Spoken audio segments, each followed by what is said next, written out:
بسم اللہ الرحمن الرحیم۔ صرف 5 منٹ کا مدرسہ قرآن و حدیث کی روشنی میں 226واں دن 16 شعبان المعظم۔ نمبر 1، اسلامی تاریخ۔ حضرت عمار رضی اللہ عنہ کی جوانی کے دور میں حضور صلی اللہ علیہ وسلم نے اسلام کی دعوت شروع کی، جس سے متاثر ہو کر حضرت عمار رضی اللہ عنہ ایمان میں داخل ہوئے۔ اسلام لاتے ہی اپنی والدہ حضرت سمیہ رضی اللہ عنہ کے پاس آئے اور ان کے سامنے توحید کی دعوت پیش کی، وہ بھی مسلمان ہو گئی۔ پھر ان دونوں نے حضرت یاسر رضی اللہ عنہ کی اسلام کی باتیں بتائی۔ بیوی اور بیٹے کی بار بار دعوت اور ذہن سازی سے حضرت یاسر رضی اللہ عنہ نے بھی ایمان قبول کر لیا۔ مسلمان ہوتے ہی کفار نے ظلم ڈھانا شروع کر دیا۔ ایک روز خوب تکلیف دینے کے بعد کفار ان کے جسم کو جلانے لگے تو حضرت عمار رضی اللہ عنہ نے جان چھڑانے کے لیے ان کے جھوٹے بتوں کا نام لے لیا۔ ان لوگوں نے انہیں چھوڑ دیا۔ وہ حضور صلی اللہ علیہ وسلم کے پاس آئے اور چیخ کر رونے لگے۔ حضور صلی اللہ علیہ وسلم نے وجہ دریافت کی تو بتایا کہ جان بچانے کے لیے میں نے بتوں کا نام لے لیا۔ حضور صلی اللہ علیہ وسلم نے فرمایا، تمہارا دل ایمان پر ثابت تھا؟ تو عرض کیا، ہاں۔ اسی وقت اللہ تعالیٰ نے حضرت عمار رضی اللہ عنہ کے حق میں آیت نازل فرمائی۔ پھر وہ مکہ سے ہجرت کر گئے اور مسجد قباء کی تعمیر میں حصہ لیا، جن میں نماز پڑھنے والوں کی پاکی کی تعریف اللہ نے قرآن میں بیان فرمائی ہے۔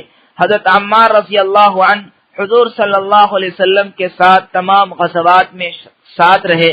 سن 37 ہجری میں غزوہ کے دوران ان کو دودھ دیا گیا تو فرمایا، مجھ سے حضور صلی اللہ علیہ وسلم نے فرمایا تھا تم دنیا میں سب سے آخری چیز دودھ پیو گے۔ پھر دودھ پیا اور میدان میں اترے اور شہید ہو گئے۔ اس وقت ان کی عمر 94 سال تھی۔ حضرت علی رضی اللہ عنہ نے نماز جنازہ پڑھا کر کوفہ میں دفن کیا۔ نمبر 2، حضور صلی اللہ علیہ وسلم کا معجزہ، ایک مٹھی مٹی سے کافروں کو شکست۔ غزوہ حنین کے موقع پر کافروں کے تیروں کی بوچھار سے صحابہ کرام رضی اللہ عنہم میں ایک قسم کی پریشانی پیدا ہو گئی تھی اور کفار چاہتے تھے کہ رسول اللہ صلی اللہ علیہ وسلم پر حملہ کریں۔ چنانچہ رسول اللہ صلی اللہ علیہ وسلم اپنے خچر پر سے اترے اور اللہ تعالی سے مدد مانگی اور زمین میں سے ایک مٹھی مٹی لے کر دشمنوں کی طرف پھینکی اور فرمایا، ان کے چہرے برے ہوں۔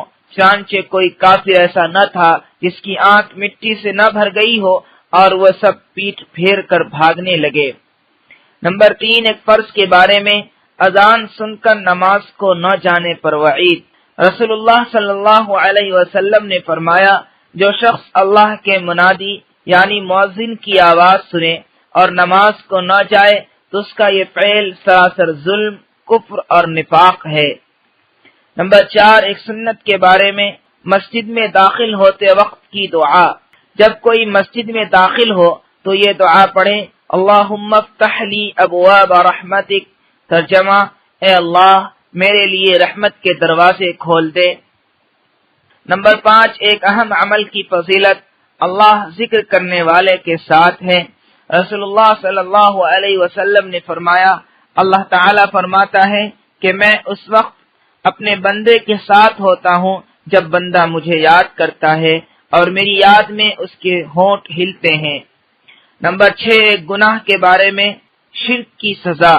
قرآن میں اللہ تعالیٰ فرماتا ہے، بلا شبہ جو شخص اللہ کے ساتھ شریک قرار دے گا تو اس پر اللہ تعالیٰ جنت کو حرام کر دے گا اور اس کا ٹھکانہ جہنم ہوگا اور ایسے ظالموں کا کوئی مددگار نہیں ہوگا۔ نمبر 7، دنیا کے بارے میں اپنے بیوی بچوں سے ہوشیار رہو۔ قرآن میں اللہ تعالیٰ فرماتا ہے، اے ایمان والو، تمہاری بعض بیویاں اور بعض اولاد تمہارے حق میں دشمن ہیں تو تم ان سے ہوشیار رہو۔ فائدہ، بیوی بچے بعض مرتبہ دنیاوی نفع کے لیے خلاف شریعت کاموں کا حکم دیتے ہیں۔ انہی لوگوں کو اللہ تعالیٰ نے دین کا دشمن بتایا اور ان کے حکم کو بجا لانے سے بچنے کی ہدایت دی ہے۔ نمبر 8، آخرت کے بارے میں دوزخ کی آگ کی سختی۔ رسول اللہ صلی اللہ علیہ وسلم نے فرمایا، دوزخی اگر دنیا کی آگ میں آ جائیں تو ان کو جہنم کی آگ کے مقابلے میں دنیا کی آگ کی تپش کی کم ہو جانے کی وجہ سے نیند آ جائے۔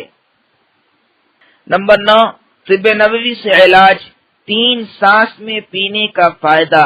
رسول اللہ صلی اللہ علیہ وسلم پینے والی چیزوں کو 3 سانس میں پیتے تھے اور فرماتے تھے ایسا کرنے سے اطمینان ہو جاتا ہے، تکلیف اور بیماری سے حفاظت ہوتی ہے اور وہ چیز خوب ہضم ہوتی ہے۔ نمبر 10، نبی صلی اللہ علیہ وسلم کی نصیحت۔ رسول اللہ صلی اللہ علیہ وسلم نے فرمایا 3 چیزیں ایسی ہیں کہ جب ان کا تذکرہ ہو تو اس وقت اپنی زبان کو روکے رکھو۔ نمبر 1، جب تقدیر کا تذکرہ ہو۔